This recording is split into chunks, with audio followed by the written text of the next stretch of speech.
Enga mnatuuka? Tutuuse. Okay.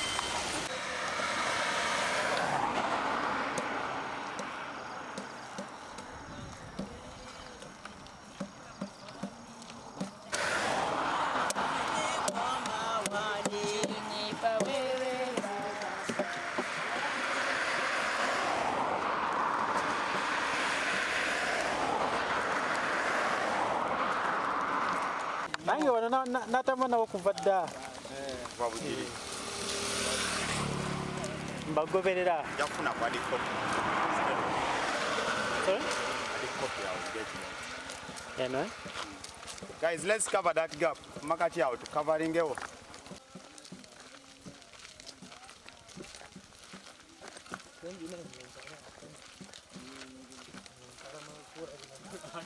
Jangu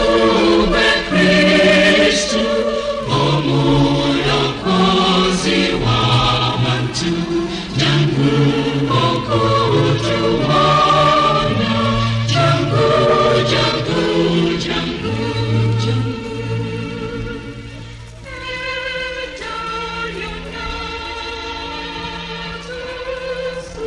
Biro,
mugasi babanga amataka alieti kale mbere chikuzaga kwenda Namugongo dana sasa ni kombere kuza yenze mbone ngesibiri asefuna yokondese kubanga nagenda ngakaka embagudi jibire embena kuyo dembe ko ni jibire embena sinikale tene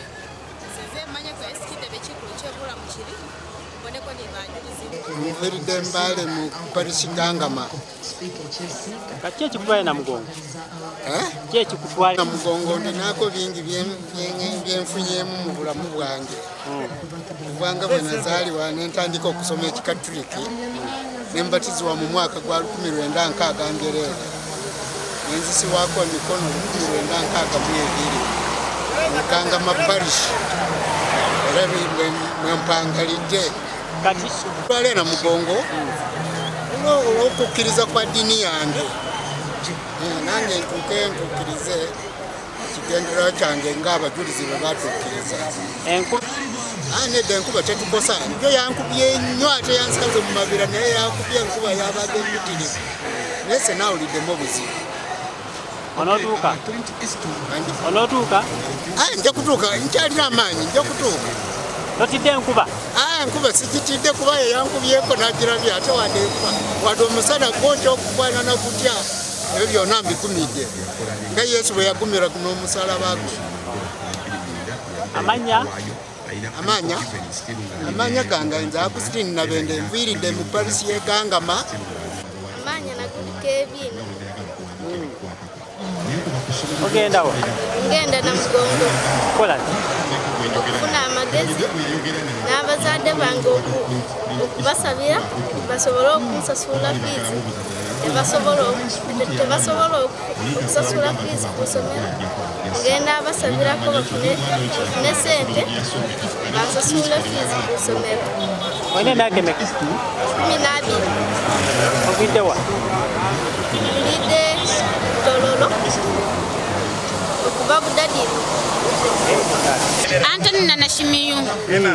ndikutia Namugongo lwekula lwebajulisi batu ba Uganda isa Antoni naname musese muparishi musese chachi yebuna lukungira kuzolola bajulisi be Namugongo amala ndikukana hulomani kusima Father Francis ni Father Mbuiziro kundi ni bashase bose tana babamile musese si mgendeli nabo bamala bandi hakutsi amala papa wele ndikumusima wewe rangirisi wewe anyalisi bakunda busena Namugongo kukola kuna kulwe bajulisi ni babana basesi ndehelengo wele papa abetsi kabimba nyole bala muno musaku rwose beno ni wabuteya ni babana base Violet Edwin Sivali papa batakanne bano bari mayi wetsire Namugongo betse bamboneko mbawo shihasa wele tane ndikugenda kumanika papa wele Reverend Peter Nantam omusumba obusumba obwekyemeire obwasabadikoni obwebuwunga obugwa mu bulabirizi obwa Busoga ere Bugiri olugendo twalutandise iddo olwaleero lunaku lwakubiri kuba tusimbulira olwaleero ku St James Church of Uganda Jinja Kidikonal era olugendo lwe tulikutambula ekitono ino kusula lukazi oba mukono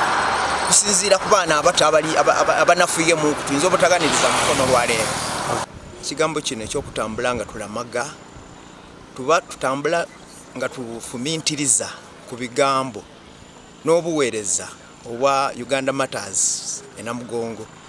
enjiri bwe yali yakaida muno nga abaminsani batubuulire babuulira abooluganda abo niwankubere baali bakali kuwangala ino mu njiri ayi babona mulenge isuubi lyamaani era nga niwookoba ki akoba nti oba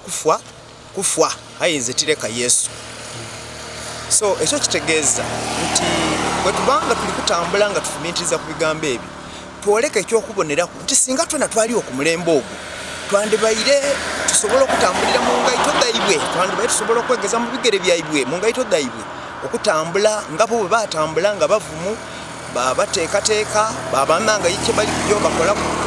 kyakusaanya obulamu bwabwe aye nga bali kutendereza bali kusinza bali kwebaza Katonda kuba bali bayidiye bali kujja nti neeri obulamu obutawaawo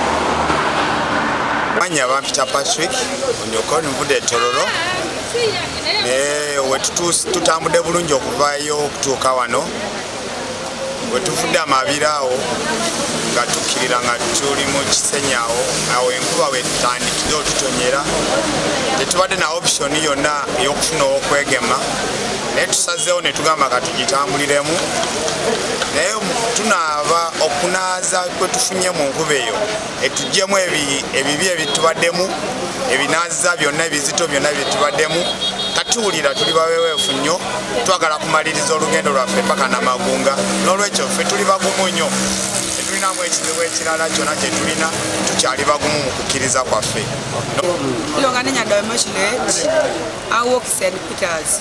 Wati wuotho mabor dwaro both gi Yesu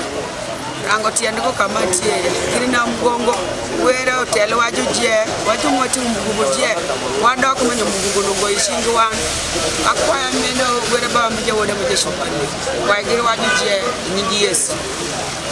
bisi naliese bananga Antoni nanashimiyu na mama parishi yemusese ichachi yebunamu na netire Okulamaga na hutiawa Namugongo Mabira shisanda bula yingo bana basesindehele yingo banyalise kukola shina kulinda yingo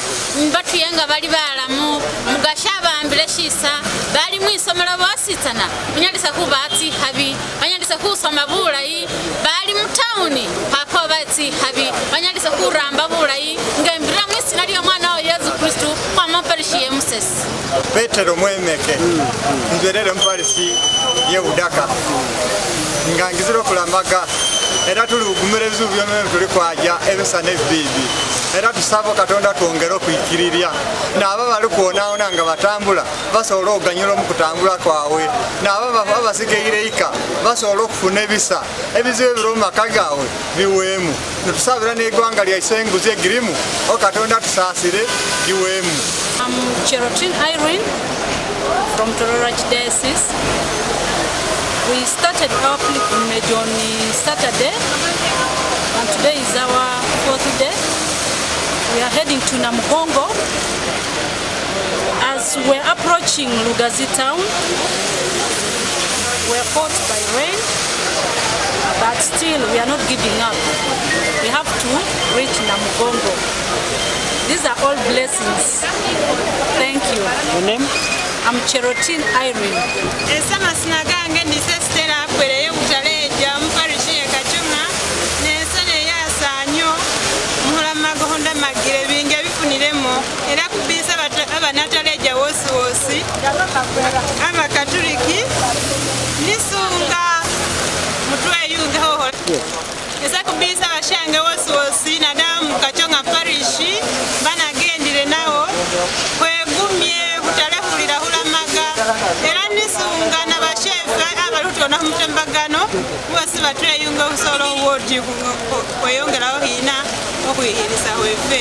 era sungiraho nina Abalamazi wosi abangwereye Nairobi abangwereye ngera nahisingi yosi Mukama soroti atulembera oserese olugendo lweffe n'Okulamaga okulamagire kusoola